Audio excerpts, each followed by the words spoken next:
Welcome to my channel Decor. Today I'm going to show you some tips how to make beautiful foam flowers. We are making live sunflowers for your home or decoration party. You can use foam sunflowers as a wreath on the door. You can buy my templates, DIY set or sunflowers or foam flowers in my Etsy shop. Tools and materials.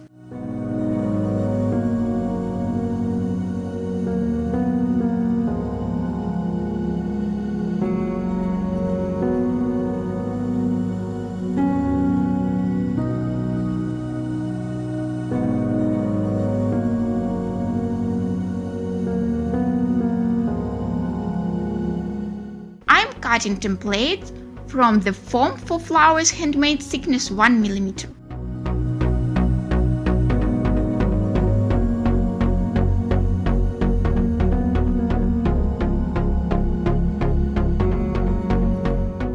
We will need 28 to 32 templates of the first size and 28 to 32 templates of the second size.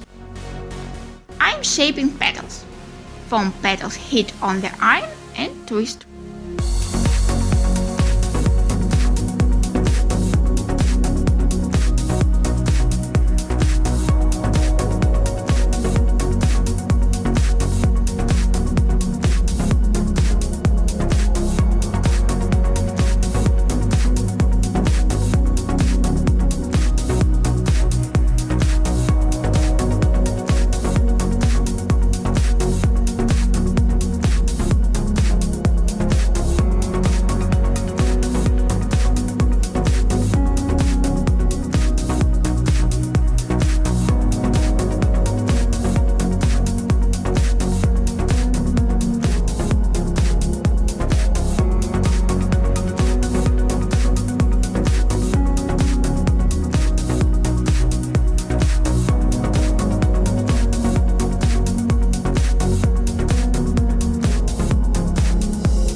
First, I'm going to use 32 templates of the second size, glue in the petals and attach the petals to each other.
You can use foam flowers as a wreath on the door. Foam flowers are a great idea for any decoration. You can decorate home, wedding, birthday party, baby shower, flower wall. You can make Foamiran flowers in different sizes for your own original idea. Thanks for your comments. Go thumbs up. Don't forget to subscribe my channel.